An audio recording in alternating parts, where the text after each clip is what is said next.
Amazon just had their earnings report and they beat their estimate by about 85%. This is a really good sign for investors. But the question now is, can this stock go to $200? Let's find out.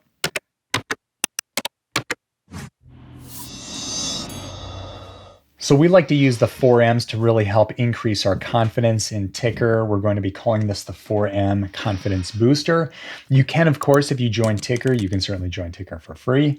You can look at stocks and make a buy or sell decision based on that score. The higher the score, the safer the investment. Score is between 0 and 100. Then there's the margin of safety, which is the upside potential of the stock. But anyway, with the 4Ms, again, this really helps increase our confidence to help us make a decision that, yes, this is a stock we want to buy, or this is a stock we want to avoid altogether. If you're interested, you can sign up for Tykr for free. But of course, never take my word for it. We always say, go see what our customers have to say. On Trustpilot, we have a score of 4.9 out of 5. Okay, jumping into Amazon, you can see right away this stock is overpriced, red. The score is 39 out of 100, showing weaker financials, and the margin of safety is 0%. So overall, this stock looks like a complete dud. In some cases, people would say, well, I'm selling Amazon and I'm running for the hills. This is why we use the 4Ms. We really want to look past the math part of investing, which is this part here on this page. This is that Tykr rating. We really want to look at that meaning, moat, and management. We have a 4M tool built within that kind of walks you through it, but I'm going to do this a little more manual so we can have a closer look at Amazon. So in this case, so far, the box is not being checked. We have an X with Amazon, but we're not quite done. I just want to take a closer look here and zoom into the chart. We're going to the 1 month. We can see when that earnings report came out, we were at 128. The next day it was up to 139, looking really good. And then we're up to 142. So a solid increase there. Then we're jumping over to that earnings calendar, as I mentioned. We like to see a consistent track record of a stock beating those estimates. So every quarter you have your estimate and you want to see these stocks beating the expectations. Look at this. Beat by 85%, 47%, 38%. Had a miss. This is October of 22, miss of about 22%. But looking really good from estimate standpoint. They're beating those estimates consistently. I want to check to see what our analysts are saying. Not our analysts, but analysts in the market, kind of elevating the target share price. You can take a look here. We're seeing a 180, 159. So looking positive all around from some of the analysts on the market. There's a bunch of other tabs here you can take a look at. Really, they are there to really increase your confidence. And then we have a trade journal you can use to keep track of any trades you're making. But in summary, I'm going to say, this first M, the margin of safety, which is that math part of investing, I'm not going to check the box. We're going to put an X there. We'll keep moving. Let's spend a little more time on that meaning. So Amazon's business model is really broken into 3 categories. They have North America, which is about 61% of revenue. They have international, which is 23% of revenue. And then they have AWS, which is their cloud hosting platform. That's 16% of revenue. I'd like to go a little further and talk about those revenue streams, including AWS. So the big player a lot of people are familiar with is the e-commerce engine. A lot of people go to Amazon to buy products. Great place to find the best deals. That's a key revenue driver for the business and really always has been. Then we move on to AWS. This is the cloud hosting platform. A top competitor to AWS would probably be Azure, Microsoft Azure. But I have to point this out. With AWS, they have some big customers. Those include Netflix, Meta, Airbnb, Kellogg's, McDonald's, Pfizer, U.S. Navy, U.S. Army, and FINRA. Really solid brands under the umbrella. Then they have Amazon Prime, a subscription service. I love SaaS, software as a service. There's also infrastructure as a service, that's what AWS is. But Prime, it's not a SaaS, it's a membership model, but essentially it's a reoccurring revenue without any hardware costs. They're not selling a physical thing. It's just pretty much air they're selling. So it's a great place to be, generating that reoccurring revenue for Amazon Prime. Then they have advertising. This is the big one I want to spend a little time on. So when you have a bear market or a recession like we did in 2022, is actually late 2021 through early 2023, we're in this bear market slash recession. When those events happen, a lot of businesses pull back on advertising. We saw this back in 2008.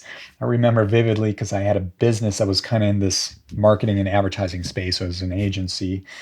And we had a really tough time selling businesses on anything related to advertising because everybody's keeping their wallets closed. What happens though is when you recover, you come out of a recession or bear market, businesses start spending like crazy. So I'm looking at Alphabet. You have Google ads, as well as YouTube ads. I'm looking at Meta, Facebook, and then looking at Amazon. Those three companies are going to be generating a lot more revenue here in the coming quarters. So look over the quarter by quarter basis on that revenue line to see how these businesses are performing. And they should see an increase because of ad spend from other companies. All right, so moving on, they have other subscription services, including Amazon Music Unlimited and Kindle Unlimited. They also have Amazon devices, including Kindle e-readers, Fire tablets, Echo smart speakers. This is a small percentage of revenue. Then this is a fun part of the business model. They have Amazon FBA, which essentially allows other companies, I'm mostly looking at small and mid-sized companies, they can sell products on Amazon. Amazon is really that middleman coming between the seller and the buyer, and then they charge ongoing fees. It's a really smart business model. And then they do generate a small percentage of sales from physical stores, including their Amazon Books, Amazon 4-Star, and Amazon Go. I also want to point out that Amazon has acquired over 115 companies since 1998. Some of those companies include Wondery. You may be familiar with that product if you're a podcast listener.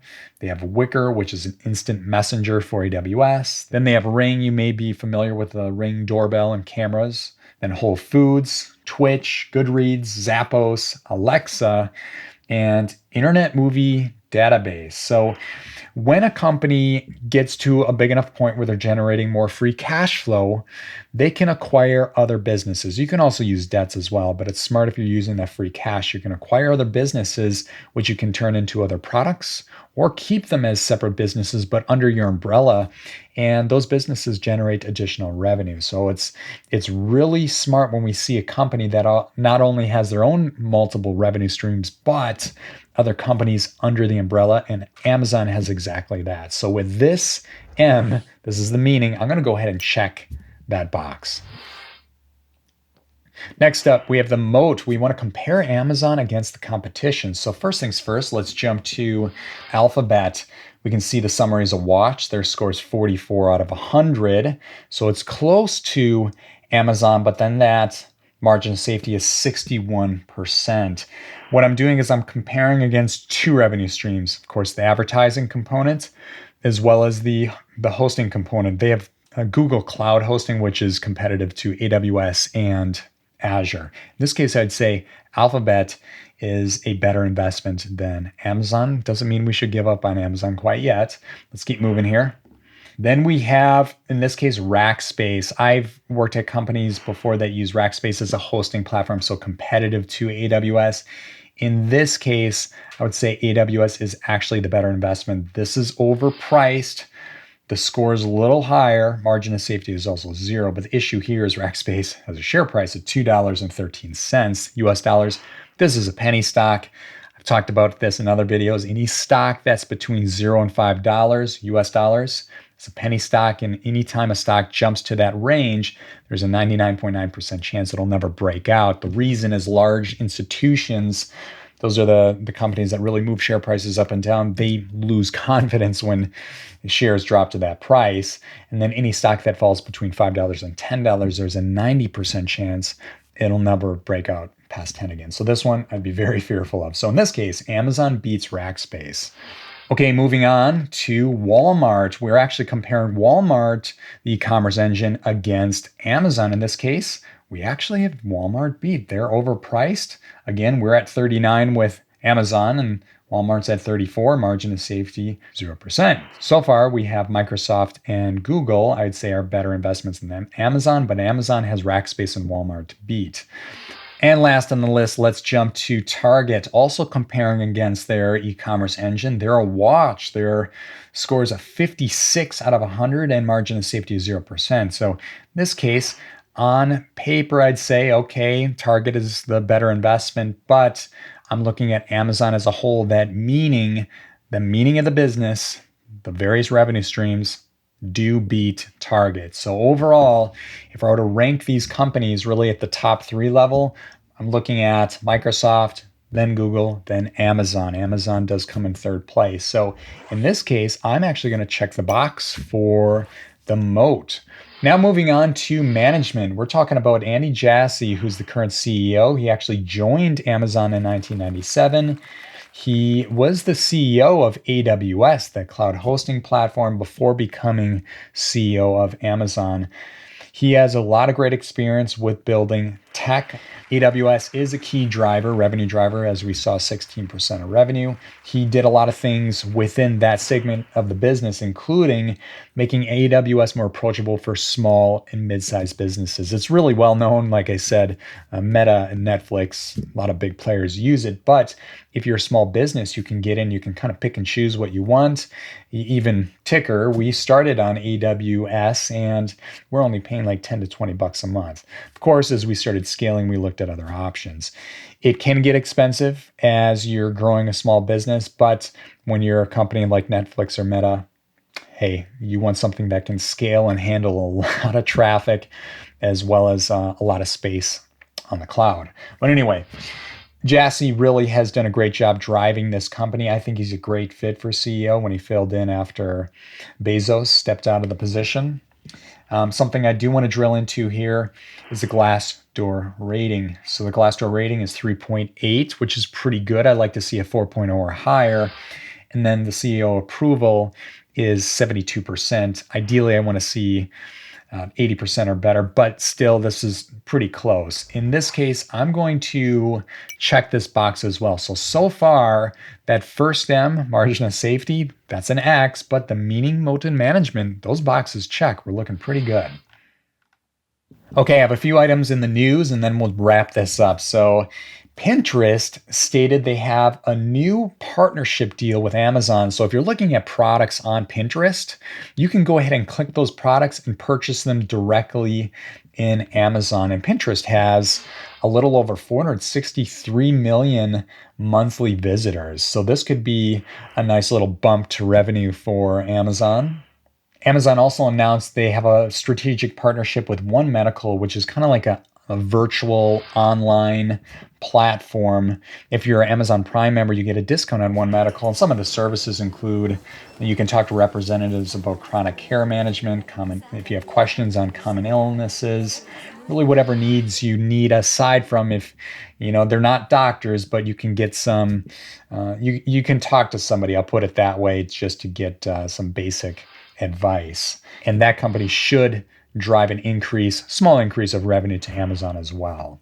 So in summary, where can Amazon go from here? I would say Amazon is still a buy. I wouldn't be throwing a whole bunch of money into it, but it is a stock that you could potentially add to your portfolio. We do want to see these financials make some big improvements. That score, as you look here, we want to see that jump above 50, and then that margin of safety, we want to see that starting to jump above 50%. But otherwise, keep your eyes on this. I would add this stock to your Tykr watch list. That way, if anything changes, such as it changes to watch or on sale, you're going to get a notification. So I'd love to hear what you guys have to say about Amazon. Go ahead and comment below. If you like this video, hit that like button. If you want to see more videos like it, hit that subscribe button. And as I mentioned earlier, you can join Tykr for free. All right, we'll see you in the next video. Bye for now.